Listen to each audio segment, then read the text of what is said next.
سنة ومصر كلها بشعبها العظيم بخير.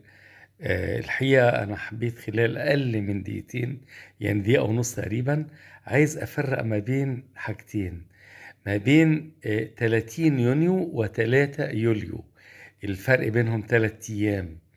النهاردة طبعا 3 يوليو، وأنا هقول لكم إيه الموضوع عشان الناس تفرق، محدش يضحك علينا ببعض الألفاظ الخاطئة، إن هما يتكلموا عن إن ثورة 30 يونيو هي انقلاب والكلام الفارغ ده كله.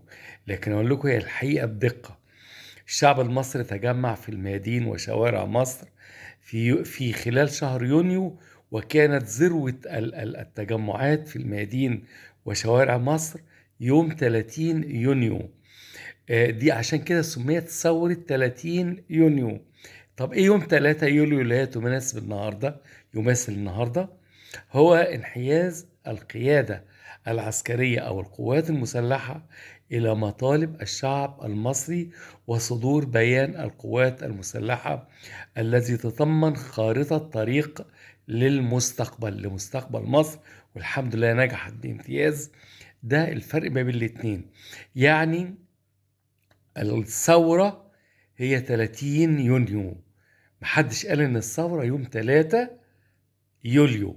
عشان كده محدش يعني يخلط ما بين الاتنين.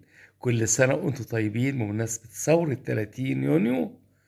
والنهاردة 3 يوليو هو انحياز القيادة العسكرية أو القوات المسلحة لمطالب الشعب المصري في ثورته في 30 يونيو. شكرا جزيلا.